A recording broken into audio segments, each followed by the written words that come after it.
For decades, he was a ghost. He slipped through windows, taunted police, and left behind nothing but terror. The Golden State Killer wasn't just one of America's most elusive predators, he was a living mystery. Then out of nowhere, a single discovery cracked the case wide open, something no one saw coming. On today's episode of the Infographics Show, we're looking at how they caught the Golden State Killer. The old man sat alone in an interrogation room. He was in his 70s, balding, gray, and mumbling to himself, "He made me. He's a part of me. I didn't want to do those things."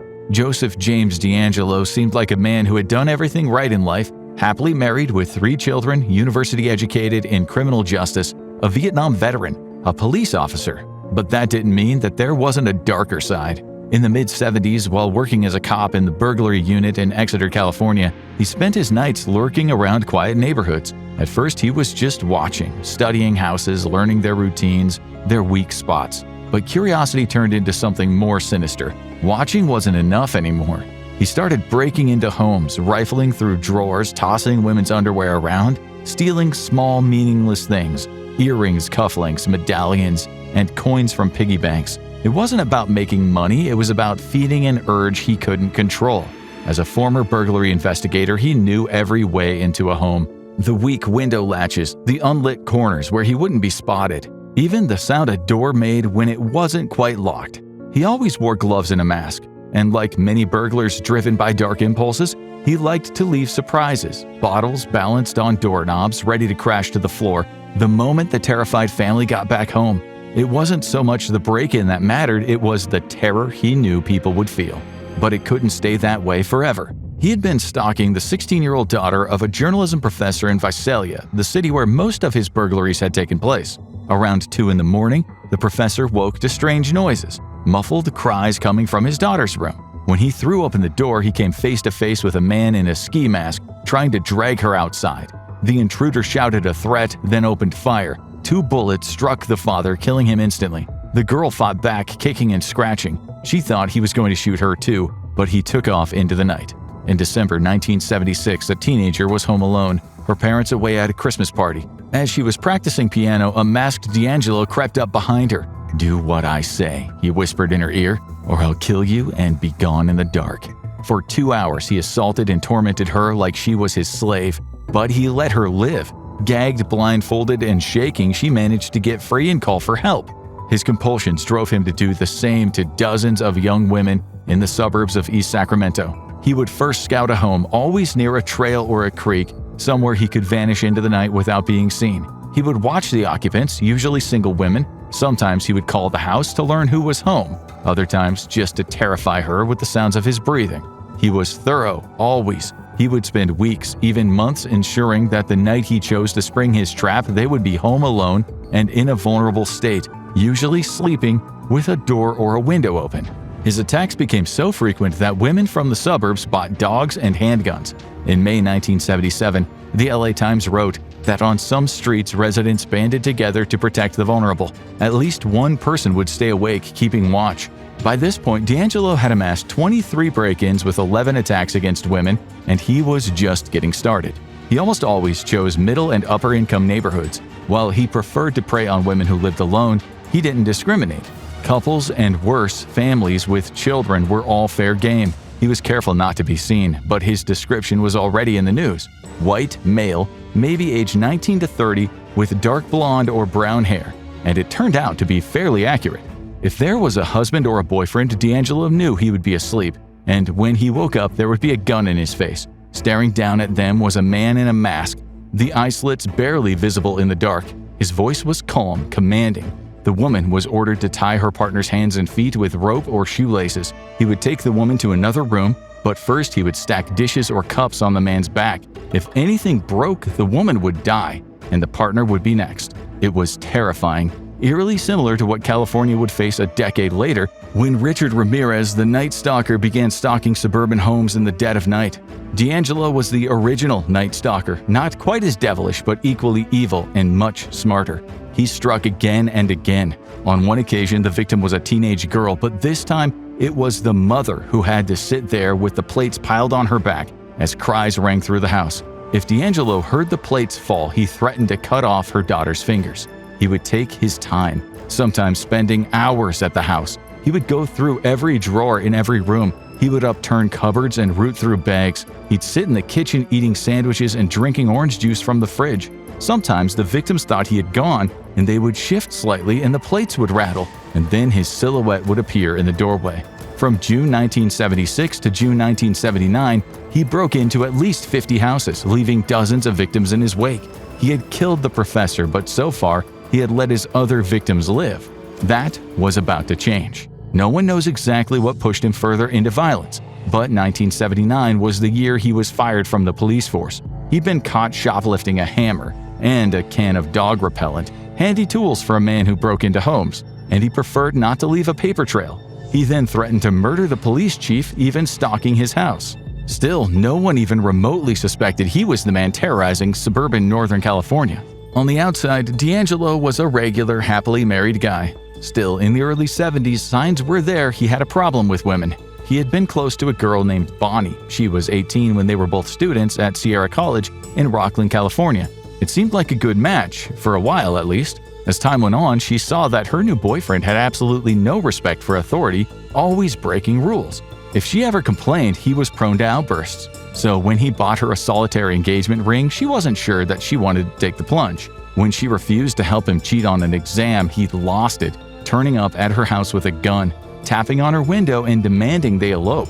That was enough for Bonnie. He was clearly not right in the head. Many years later, she would tell the police he hated rejection, lacked a conscience, and was intelligent but obsessive-compulsive and intimidated by other males. She left him, and a couple of years later, he started hurting women. One time, when he was on top of one of his victims, he had shouted at her, "I hate you, Bonnie." For the cops, this was a lead, but it took many years for them to figure out who Bonnie was.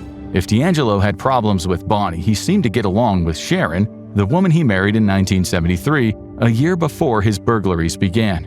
Sharon was highly intelligent and would later become an attorney, the mother of his 3 children. One of his daughters would later describe him as the perfect father.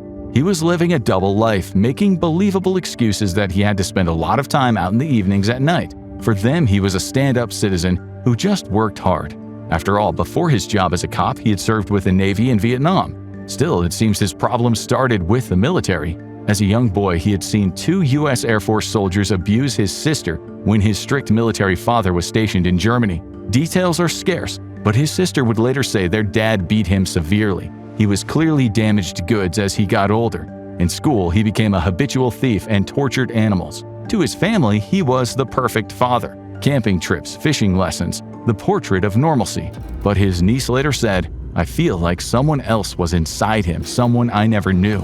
It was this stranger, this Hyde for his Jekyll, that entered a house in Goleta, a town near Santa Barbara, on October 1st, 1979. He tied his victim up in the living room, her hands behind her feet bound, wrapping her tennis shorts around her head so she couldn't get a good look at him. For a while, he just left her there on the carpet as she heard him rifling through the drawers in her kitchen. Her boyfriend was also in the house, bound and left in the bedroom. It was 2:20 a.m. As the intruder paced the house, he muttered, "I'll kill him. I'll kill him. I'll kill him," over and over again. Who was he referring to? That was what the detectives had to figure out. He was obviously angry at someone. The woman didn't waste time thinking. She managed to free her feet and bolted out of the front door, screaming into the night. Her boyfriend, still bound, hopped into the backyard and hid beneath an orange tree as D'Angelo's flashlight grazed the branches. This one was a failure. He left the house only to be spotted by a neighbor, described as lean in build, and getting away on a stolen 10-speed bicycle. He wouldn't fail like that again. People can't run if they're dead. 3 months later, in December, police got a call from a crying woman. There had been a break-in at a house about half a mile from where D'Angelo had botched his previous raid. There are 2 people dead inside, the woman told the arriving police as she sat on the step outside. And sure enough, 2 bodies were found dead in the bedroom of a very fancy house. The man, a 44-year-old orthopedic surgeon, and his partner, a 35-year-old clinical psychologist, were bound with rope. He was kneeling on the floor with a cord around his neck, and she was naked on the bed. Detectives believed the female had tied the man and was then assaulted, but she had purposefully not made a strong knot. This enabled the man to wriggle free, which was when D'Angelo went into killing mode. He'd shot them both several times in the heart and head, execution style. But this was no ordinary killer. He had obviously been calm throughout the operation. Police found a turkey carcass wrapped in cellophane. After the intruder had pulled the trigger, he'd had a bite to eat from what must have been a previous Christmas dinner. The crime had all the hallmarks of the Sacramento break-ins, but this was over 300 miles away, and the predator had left no one alive. Still, it was obvious the perpetrator had done this before. This was a professional job. Investigators in Northern California were sure it was the same man, but Santa Barbara detectives weren't on board. They treaded carefully, not wanting to spark panic. But when the killer struck again that March, this time in upscale Ventura, it began to look like the monster of Sacramento had found new hunting ground. And again, he was in no mood for leaving survivors. At the upscale property, two people, whom the media described as a prominent attorney and his wife, were found by their 12-year-old son lying on their bed in a puddle of blood. Both face down, they had been bound and beaten to death with a hard object. There were no signs of a struggle or anything stolen. This was a slaying, pure and simple, the work of someone very, very angry, maybe someone with a grudge. Since the man was likely to take an appointment as a judge, it's possible he had enemies. But then there was another double murder. Keith and Patrice Harrington found dead in their gated community house in Dana Point, Orange County in August. And in February 1981, a woman in her house in Irvine, Orange County, she had been bludgeoned to death. At the time, her husband was in the hospital. As police started pointing the finger at him, he had to put up with strange phone calls in the middle of the night. D'Angelo was taunting him, torturing him. The cops had the husband as the main suspect. No one believed him about the phone calls. It drove him to alcoholism, and he wouldn't be the last person to be suspected of D'Angelo's crimes, because D'Angelo was smart. In one of the murders, he staged it to look like a robbery so detectives wouldn't join the dots. In another, he killed the woman and removed her binds. Forensics could see the ligature marks, but by no means did the police link all of these murders to one person. D'Angelo couldn't stop himself, killing another couple in July, again in Goleta. The male had tried to attack the intruder but was shot dead. The woman was bound, abused, and bludgeoned to death, hit dozens of times. Again, it looked like overkill. But after that, silence. D'Angelo didn't attack again until 1986, one of his most grisly murders. An 18-year-old girl in Irvine was home alone as her parents enjoyed their vacation in Mexico. D'Angelo knew that she would be asleep when he entered through a window. He tied her up, and after he was done, he hit her so hard with an object that her hair and teeth were later found in her lungs. She barely looked human. Then, in 1986, the killing stopped. This time for good. Ramirez, the Night Stalker, was already behind bars, one killer down, but another still out there. Investigators began calling D'Angelo the original Night Stalker, or ONS. After that, he vanished. No more attacks, no more clues, just silence. Detectives assumed that he was either dead or in prison for another crime. Not for a second did any of them assume they were looking for a loving husband and father in gainful employment, especially one who had once served his country and the police force. They knew the killer was forensically aware, careful, methodical, and patient. Detectives understood his modus operandi. They also linked the Sacramento break-ins to the later murders with more certainty. But in truth, they were no closer to identifying Joseph James D'Angelo than they were to splitting the atom. The trail went cold, and that is the dark irony of detective work. Sometimes you need a killer to strike again to find justice for the others. They were likely hunting a man responsible for well over 150 crimes, burglaries, assaults on women he allowed to live, and at least 13 murders. They only had a vague physical description of him, but crucially, they almost certainly had a recording of his voice. It's highly likely D'Angelo was behind a chilling call to the Sacramento Police Department in the late 1970s, taunting officers that they would never catch him. That wasn't the only call. Later, one of his victims picked up the phone only to hear a voice whisper, "You are going to die." Maybe the most significant call in terms of profiling came a year later when a man called a counseling service and said, "I have a problem. I need help because I don't want to do this anymore." But if he felt regret or remorse, his Jekyll soon became Hyde again. He'd call the houses of the women he had attacked and allowed to live, letting them know that the man who had hurt them was still around. The last known call was in 2001, long after he had stopped, when he said to one of his victims, "Remember when we played?" Police knew they were dealing with a sick individual, and it rankled them. He was seemingly right under their noses, but invisible. He was definitely local. They had his description, his voice, but one of the problems was that criminal profilers didn't always agree. Detectives had 9 different profiles, and they were each quite unique. They weren't released for public consumption, although the FBI said in the media that the killer may have an interest in training in military or law enforcement techniques, and he was proficient with firearms. All correct. They also said he was methodical and a trophy hunter, so if someone knew anyone with a stash of medals or cufflinks, they should get in touch. It wasn't until the 2000s, when forensic DNA technology had advanced, that detectives were sure the original Night Stalker was the same man behind the dozens of violent break-ins in and around East Sacramento.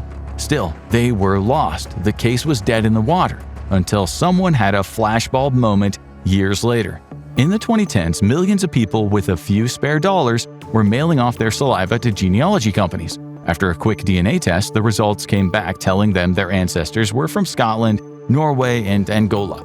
It was the latest global craze, a seemingly harmless novelty you bought for your nephew for Christmas, or so everyone thought. No one imagined it would one day help track a serial killer. Investigators took DNA from one of the Golden State Killer's crime scenes and converted it into a digital genetic profile, the same kind as those consumer genealogy databases like 23andMe. As for privacy, well, that took a back seat. By matching shared genetic markers, analysts traced the DNA through distant relatives, third, even fourth cousins, until the family tree began to narrow. 2 names emerged. One was ruled out by DNA, leaving just a single man, Joseph James DeAngelo. There were lots of people in that tree, but he was by far the best. An ex-cop who had been in the military, who when he was younger looked like the guy in their profile. He was also the perfect age, and when they dug deeper, they discovered he had been fired from the police and had anger issues that he sometimes waved guns around. The problem, though, was that he was happily married with children.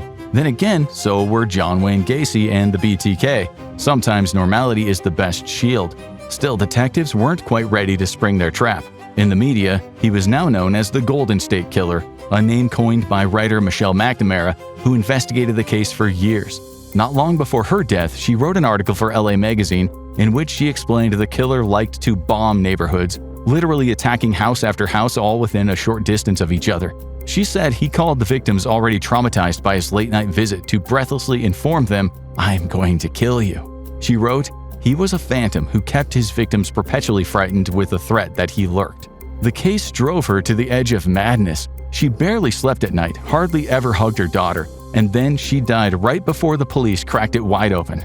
DeAngelo was 72 when cops knocked down his door in April 2018 in a quiet suburb of Sacramento, the kind of neighborhood he had once stalked. He was living with his daughter and granddaughter, both of them believing he was a caring man, their hero. Police had been watching since they had found his family tree, and then they had secretly collected some of his DNA from a used tissue in his garbage. He was a perfect match. Bundy, Gacy, Dahmer, Zodiac, Night Stalker, the son of Sam, and now DeAngelo was joining them in the serial killer Hall of Infamy. He was a quiet family man, but neighbors said he was sometimes strange. He'd mow the lawn like he had OCD, trimming it perfectly from end to end, sometimes yelling out curse words to no one in particular. One neighbor told the detectives he'd once had a run-in with DeAngelo, after which the former cop threatened to deliver a load of death on him. At the time, it sounded like the rant of an angry old man. In hindsight, it was a warning. In the interrogations, DeAngelo didn't come clean on every charge. He told them back in the dark ages of the 70s and 80s, he'd had a guy in his head named Jerry who had made him do bad things. Maybe he was trying for a diminished responsibility claim, but it sure seemed real when DeAngelo was alone in the station and said to himself, "I didn't want to do those things. I pushed Jerry out. I destroyed all their lives. So now I've got to pay the price." At the trial, he sat in a wheelchair, his face covered with a mask due to the COVID pandemic. It was grimly ironic. He never once looked over at his victims or their families as they listed off the trauma and sadness he had caused. That 16-year-old girl, the daughter of the slain journalism professor, now in middle age, told the court, "He then turned the gun on me as I was down on the ground. My only thought was, this is it. I lived in fear," she said, thinking one day he'd come back for her. The daughter of Lyman Smith, Carol, took the stand. For years, she had been a major suspect hounded by the press, ignored by her neighbors. She wiped the tears from her eyes and looked over at DeAngelo, saying, "I've lived with the shame for decades. It's your shame, Joe." He barely even looked up. "I hope he rots," said the sister of the girl whose face was so badly beaten that it was a closed casket funeral. The pain this man had caused had rippled through generations. DeAngelo pleaded guilty to various crimes, including 13 counts of murder. He stood up from his wheelchair, took off his mask, and told the court, "I listened to all your statements, each one of them, and I'm truly sorry for everyone I've hurt." He is serving consecutive life sentences without parole at California State Prison. At 79, he will likely die there. Catching the Golden State Killer was one of law enforcement's biggest victories, but some monsters never got the same attention. Watch The Serial Killer Nobody Talks About, Real Life Candyman, to uncover a chilling story lost to time, or click on this video instead.